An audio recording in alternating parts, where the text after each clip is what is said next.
अस्सलाम वालेकुम स्टूडेंट्स आज हम सेकेंड ईयर फिज़िक्स चैप्टर 16 से बहुत ही इम्पोर्टेंट टॉपिक पढ़ने जा रहे हैं जिसका नाम है root mean square value of AC quantities, या उसको हम RMS value of AC quantities भी बोल सकते हैं। तो स्टूडेंट्स एसी क्वांटिटीज़ से मुराद हमारे पास अल्टरनेटिंग वोल्टेज भी हो सकता है, अल्टरनेटिंग करंट भी हो सकता है। तो स्टूडेंट्स एसी क्वांटिटीज़ की जो आरएमएस वैल्यू या रूट मीन स्क्वायर वैल्यू जो है क्या होती है उसको आज हम डिस्कस करते हैं। तो स्टूडेंट्स ये मेरे पास अल्टरनेटिंग करंट का ग्राफ है और अल्टरनेटिंग करंट हमें पता है ऐसा करंट होता है जिसकी मैग्नीट्यूड और डायरेक्शन कंटिन्यूसली चेंज होती रहती है। तो ये मेरे पास जो ग्राफ है ये अल्टरनेटिंग करंट को शो कर रहा है। तो स्टूडेंट्स जब मैं अल्टरनेटिंग करंट की वैल्यू को डीसी एमीटर से मेजर करने की कोशिश करता हूँ तो मेरे पास क्या होता है, तो देखिए ज़रा,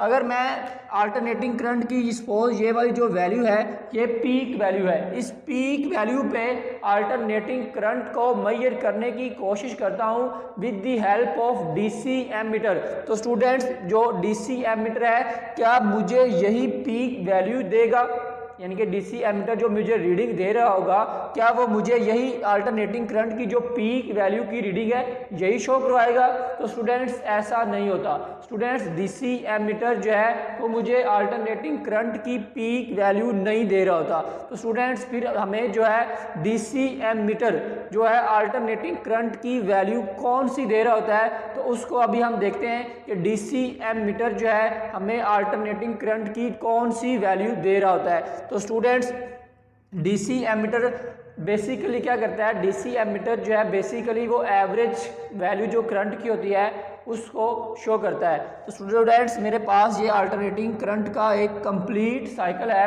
और अगर इस कंप्लीट साइकिल का अगर मैं एवरेज करंट निकालूं तो वो मेरे पास क्या आएगा, देखिए ज़रा, एवरेज करंट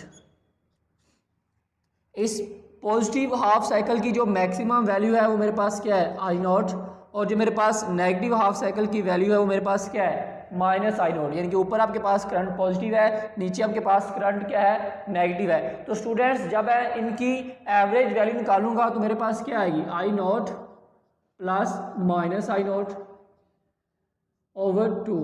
तो स्टूडेंट्स दोनों वैल्यू इक्वल हैं बट उनके साइन अपोजिट हैं। तो मेरे पास जो एवरेज करंट आएगा वो मेरे पास क्या आएगा, वो मेरे पास आ जाएगा ज़ीरो। यानी कि अल्टरनेटिंग करंट का जो एक साइकिल होता है उसका जो एवरेज करंट आता है वो क्या आता है, ज़ीरो।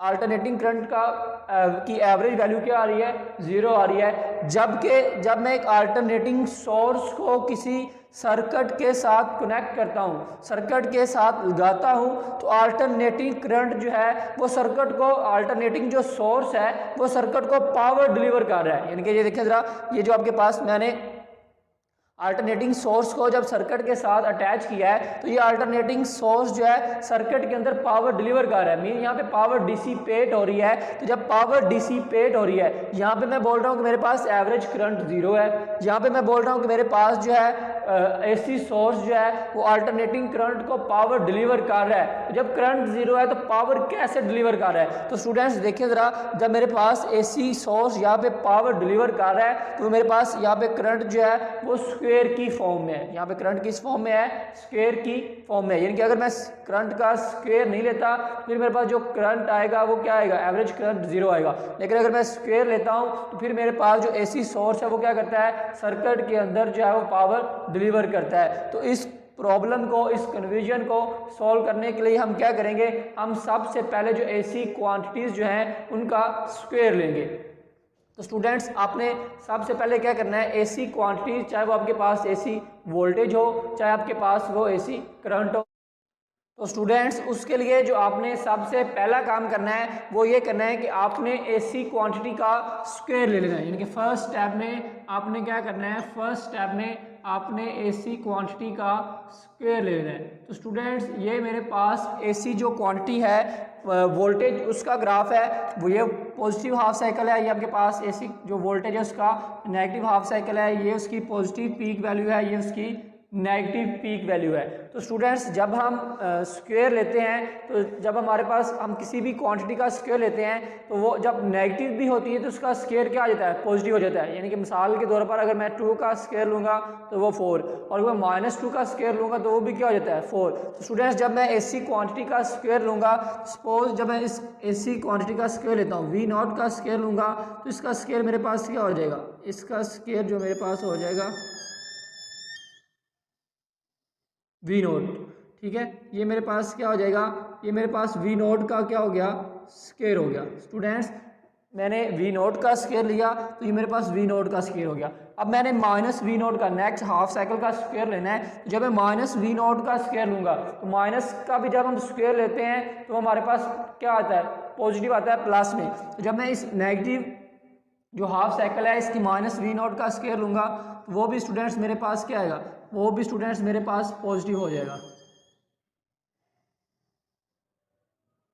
ठीक है। तो ये मेरे पास क्या आ जाएगा, ये मेरे पास माइनस का स्क्वायर भी क्या हो गया, यानी कि माइनस वाली टर्म भी मेरे पास क्या हो गया, पॉजिटिव। यानी कि स्क्वायर लेने से हमारे पास क्या हो गया, जो पॉजिटिव हाफ साइकिल है वो तो ऑलरेडी पॉजिटिव था, और जो मेरे पास नेगेटिव हाफ साइकिल था वो भी क्या हो गया, पॉजिटिव हो गया है। तो फर्स्ट स्टेप में हमने क्या करना है, फर्स्ट स्टेप में हमने ऐसी क्वांटिटी जो है उसका स्क्वायर ले लेना है। तो मैंने V0 का स्क्वायर लिया तो वो मेरे पास क्या हो गया, V0 स्क्वायर। -V0 का स्क्वायर लिया तो वो भी क्या हो गया, V0 स्क्वायर हो गया। अब स्टूडेंट उसके बाद जो आपने सेकंड स्टेप करना है, सेकंड स्टेप में आपने क्या करना है, जो आपने स्क्वायर लिया है, स्क्वायर लेने से आपके पास जो वैल्यू हो जाएगी वो क्या हो जाएगी, मैक्सिमम, ठीक है। और एक आपके पास वैल्यू क्या होगी, मिनिमम। यानी कि ये वैल्यू आपके पास एसी वोल्टेज की अब क्या हो गई है, मिनिमम, और ये वैल्यू आपके पास क्या होगी है, मैक्सिमम, ठीक है।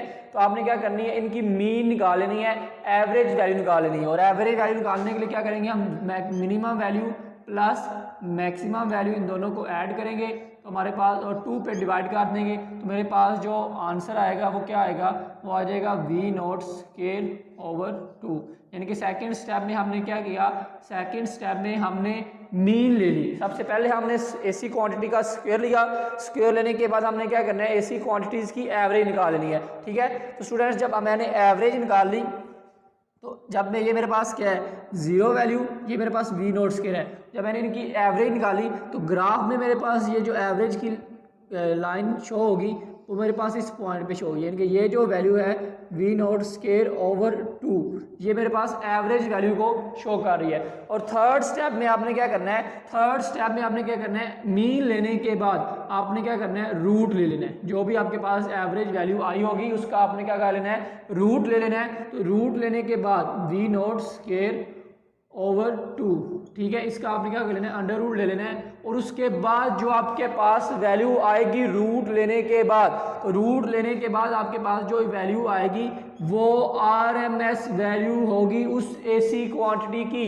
क्योंकि अब यहाँ पे मैंने वोल्टेज यूज़ किया है तो मेरे पास ये क्या आ गया है, RMS वैल्यू आ गई है, किसकी, RMS वैल्यू मेरे पास आ गई है, ये अल्टरनेटिंग वोल्टेज की। तो वो ये क्या होती है, V0 ओवर अंडर रूट 2, ये स्क्वायर अंडर रूट से कैंसिल हो जाएगा तो ये V0 आ जाएगा, अंडर रूट 2 आ जाएगा।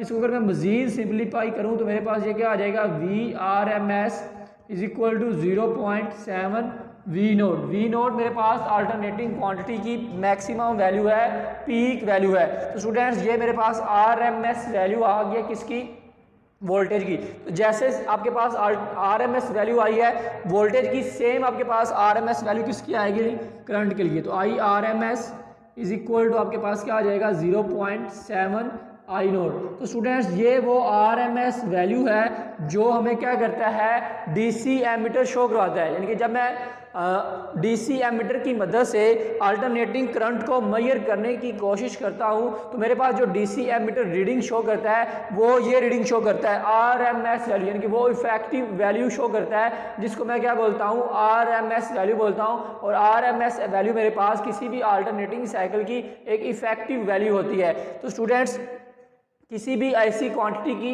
RMS वैल्यू निकालने के लिए हमने जस्ट 3 स्टेप्स करने हैं, बिल्कुल सिंपल। सबसे पहले आपने क्या करना है, ऐसी क्वांटिटी का स्क्वायर लेना है, फिर ऐसी क्वांटिटी का स्क्वायर लेने के बाद आपने ऐसी क्वांटिटी की क्या करनी है, एवरेज निकाल लेनी है, मीन वैल्यू निकाल लेनी है। और थर्ड स्टेप में आपने क्या करना है, उसका रूट ले लेना है, ठीक है। और रूट निकालने के बाद जो आपके पास ऐसी क्वांटिटी की वैल्यू आएगी वो उस ऐसी क्वांटिटी की RMS वैल्यू होगी। तो स्टूडेंट्स इसको याद रखने के लिए कि हम RMS वैल्यू कैसे निकालते हैं, आपको इसके नेम से शो हो रहा है, इसका नेम है RMS, ठीक है। RMS वैल्यू मीन आपके पास इसका जो नाम है वो है RMS। तो आपने इसके रिवर्स चलना है। सबसे पहले आपने क्या करना है, स्क्वायर लेना है, फिर आपने क्या करना है, मीन लेना है, फिर आपने क्या करना है, रूट, यानी कि 3 स्टेप हमने किए हैं। ऐसी क्वांटिटी का स्क्वायर लिया, फिर हमने मीन ली, फिर आपने क्या किया, रूट लिया। तो आप उसके नेम के जब रिवर्स चलेंगे तो हमारे पास उस ऐसी क्वांटिटी की क्या आ जाएगी, RMS वैल्यू आ जाएगी।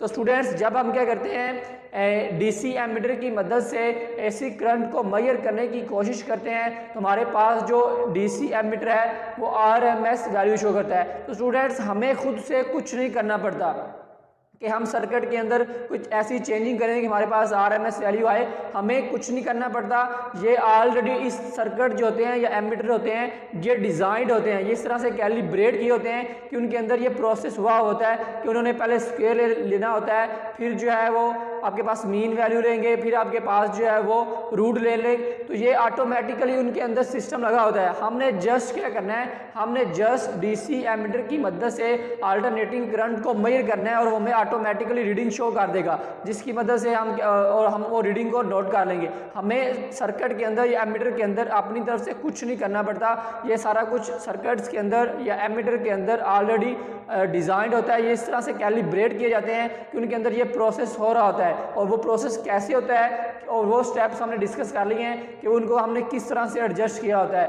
तो हमें तो DC जो एमीटर है वो डायरेक्ट RMS वैल्यू देगा और वो ये एक एवरेज वैल्यू होती है या एक इफेक्टिव वैल्यू होती है जो हमें DC एमीटर शो करवा रहा होता है और उस इफेक्टिव वैल्यू को हम RMS वैल्यू बोलते हैं। तो स्टूडेंट्स ये था हमारा आज का topic, RMS value of AC quantities की RMS वैल्यू कैसे होती है और उसको हम कैसे निकाल सकते हैं। उसको निकालने के लिए आपने जस्ट 3 स्टेप याद रखने हैं। सबसे पहले आपने AC क्वांटिटी का स्क्वायर लेना है, उसके बाद आपने AC क्वांटिटी की मीन वैल्यू निकालनी है और मीन वैल्यू निकालने के बाद आपने उसका क्या करना है, आपने उसका रूट लेना है और रूट लेने के बाद जो AC क्वांटिटी की जो वैल्यू आएगी वो उस AC क्वांटिटी की RMS वैल्यू होगी। तो स्टूडेंट्स ये था हमारा आज का टॉपिक। उम्मीद है आप सब लोगों को समझ आ गई होगी। Thank you.